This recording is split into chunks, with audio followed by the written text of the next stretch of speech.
পশ্চিমবঙ্গে বিধানসভা নির্বাচনের প্রথম ধাপের ভোট গ্রহণ চলছে।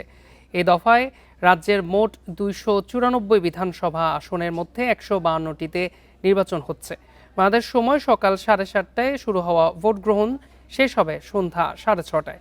এবারে নির্বাচনে পশ্চিমবঙ্গে কেন্দ্রীয় বাহিনী এবং পুলিশ মিলে প্রায় 5 লাখ কর্মী ভোটের কাজে নিযুক্ত হয়েছেন। এর মধ্যে কেন্দ্রীয় বাহিনীর সদস্য 2,40,000। এই প্রথম এত বেশি সংখ্যক কেন্দ্রীয় বাহিনী মোতায়েন হলো।